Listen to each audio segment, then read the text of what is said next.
ఓం గం గణపతయే నమః. ఓం విశ్వక్సేనాయ నమః. మనము ఈ 17వ రోజున శ్రీ నృసింహ పురాణంలో వ్యాసుల వారు యమధర్మరాజు ఆ విష్ణుభక్తి గూర్చి, ఆ విష్ణుభక్తి యొక్క మహిమ గురించి ఏ విధమైనటువంటి ఉత్తమమైనటువంటి మాటలు చెప్పారో, ఆ భృగు మనువుడైనటువంటి శ్రీ మార్కండేయుడికి ఆయన చేసినటువంటి పనుల గురించి అవన్నీ కూడా మనం తెలుసుకుంటున్నాం. అలాగే యమధర్మరాజు ఆ యమాష్టకమును తెలిపాడని కూడా మనం తెలుసుకున్నాం. ఆ యమాష్టకమిదం పుణ్యం పడేయ శృణోతివ ముచ్యతే సర్వపాపేభ్యో విష్ణులోకం సగచ్చతి అని చెప్పారు. ఈ శ్రీ నృసింహపురాణంలో యమధర్మరాజు చెప్పబడినటువంటి ఆ యమాష్టకము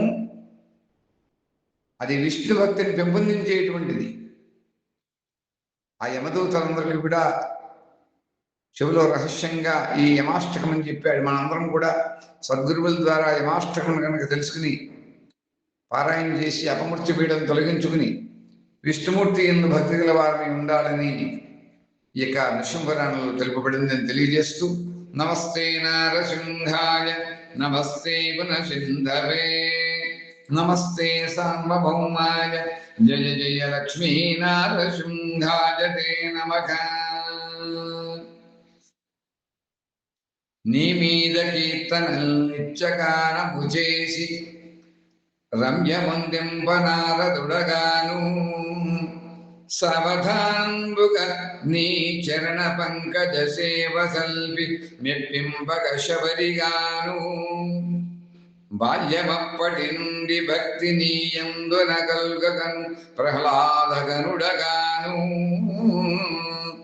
ఘనముగా నీ మీద గ్రంథముల్ కల్పించి వినుతిశేయను వ్యాసమునిని గాను సాధువును మూర్ఖమది మనుష్యాధముండను హీనుడను సాధువును మూర్ఖమతి మనుష్యాధముడను హీనుడను జుమ్మి నీవు నన్నేలుకొనుమో భూషణ వికాస శ్రీ ధర్మపుర నివాస దుష్ట సంహార నరసింహ నరసింహ దురిత దూరా దుష్ట సంహార నరసింహ నరసింహ దురిత దూరా. అధిక విద్యావంతుల ప్రయోజకులైరి పూర్ణ సుంటలు సభాపూజ్యులైరి సత్యవంతుల మాట జన విరోధం బాయి వదరుబోతుల మాటలు వాసికెక్కే ధర్మవాసన పరుల్ దారిద్ర్యముందిరి పరమలోభులు ధన ప్రాప్తులైరి పుణ్యవంతులు రోగభూత పీడితులైరి పుణ్యవంతులు రోగభూత పీడితులైరి దుష్ట మానవులు వర్ధిష్ఠులైరి దుష్ట మానవులు వర్ధిష్ఠులైరి పక్షివాహన మా వంటి భిక్షకులకు శక్తి లేదాయే ఇక నీవే చాటు మాకు భూషణ వికాస శ్రీ ధర్మపుర నివాస దుష్ట సంహార నరసింహ నరసింహ దురిత దూరా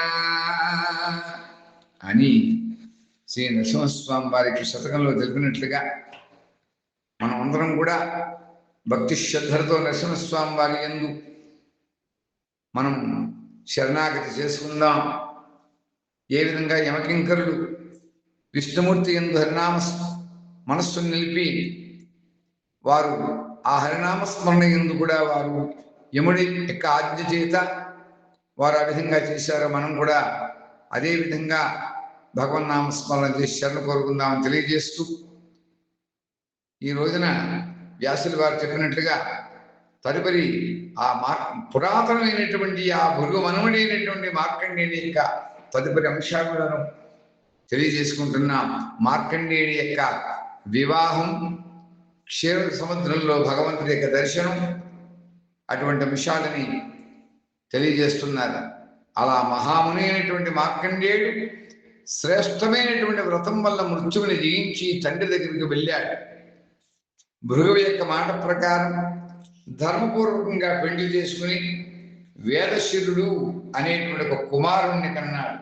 తర్వాత నిర్వికారుడైనటువంటి భగవంతుడైనటువంటి శ్రీహరిని యజ్ఞముల ద్వారా పూజిస్తూ పితృదేవతలను శ్రాద్ధముల చేత తృప్తిపరుస్తూ అన్నదానం చేత అతిథి పూజ చేస్తూ కొంతకాలం గడిచిన తర్వాత ప్రయాగ మొదలైనటువంటి క్షేత్రాలకు వెళ్ళాడు.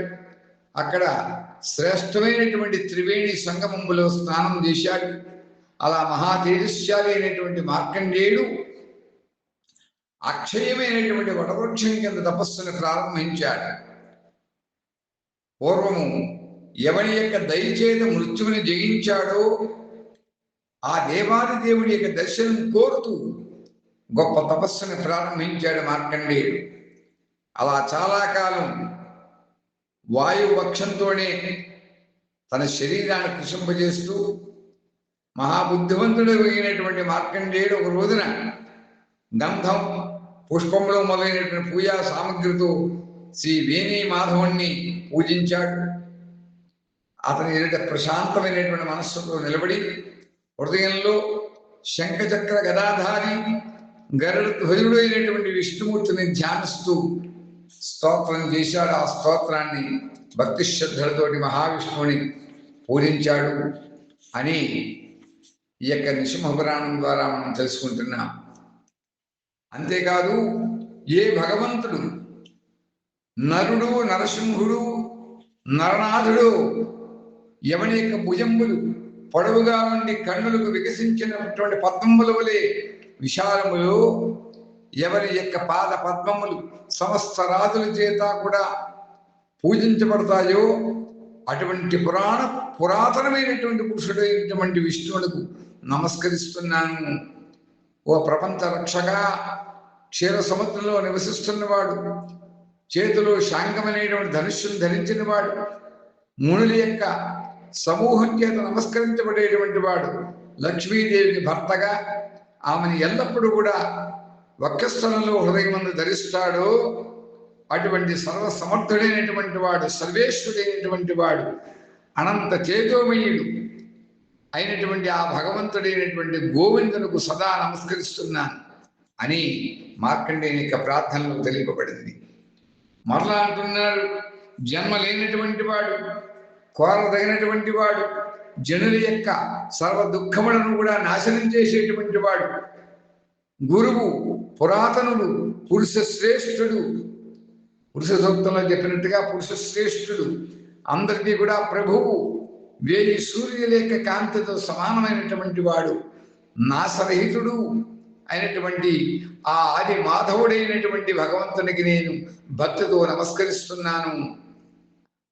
పుణ్యాత్ముడు, భక్తుల సగుణ సాకార రూపంతో కనిపించేటువంటి వాడు, అందరికీ కూడా దిక్కై భూమికి, లోకానికి, ప్రజలకి కూడా ప్రభు అయినటువంటి వాడు, కారణములన్నింటికీ కూడా పరమ కారణమైనటువంటి వాడు, అలాగే 3 లోకములకు కూడా అందరి యొక్క కర్మలకు సాక్షిభూతుడైనటువంటి వాడు అయినటువంటి ఆ భగవంతుడైనటువంటి ఆ శ్రీహరికి, శ్రీమన్నారాయణుడైనటువంటి ఆ విష్ణుమూర్తికి నేను నమస్కరిస్తున్నాను. ఆది లేనివాడు, సృష్టికర్త, పూర్వం పాల సముద్రంలో అనంతుడనేటువంటి శేషశయ్య మీద నిద్రించినటువంటి వాడు, పాల సముద్రం యొక్క తరంగాల యొక్క బిందువుల చేత స్నానం చేసేటువంటి వాడు, లక్ష్మీ నివాసుడు అయినటువంటి ఆ కేశవునకు నేను నమస్కరిస్తున్నాను. నరసింహ స్వరూపాన్ని ధరించినటువంటి వాడు, మురాసురులకు శత్రువు, మలికైటి రాక్షసులను అంతము చేసినటువంటి వాడు, సమస్త లోకముల యొక్క బాధలను కూడా తొలగించినటువంటి వాడు, హిరణ్య గర్భుడైనటువంటి విష్ణువులకు నేను నమస్కరిస్తున్నాను. ఆనందమయుడు, అద్వితీయుడు, రజోగుణం లేనివాడు, జ్ఞాన స్వరూపుడు, లక్ష్మీ నిలయుడు, యోగుల చేత పూజించబడేటువంటి వాడు, అభివృద్ధి నాశనము కూడా లేనటువంటి వాడు, అణువు కంటే అణువుడు.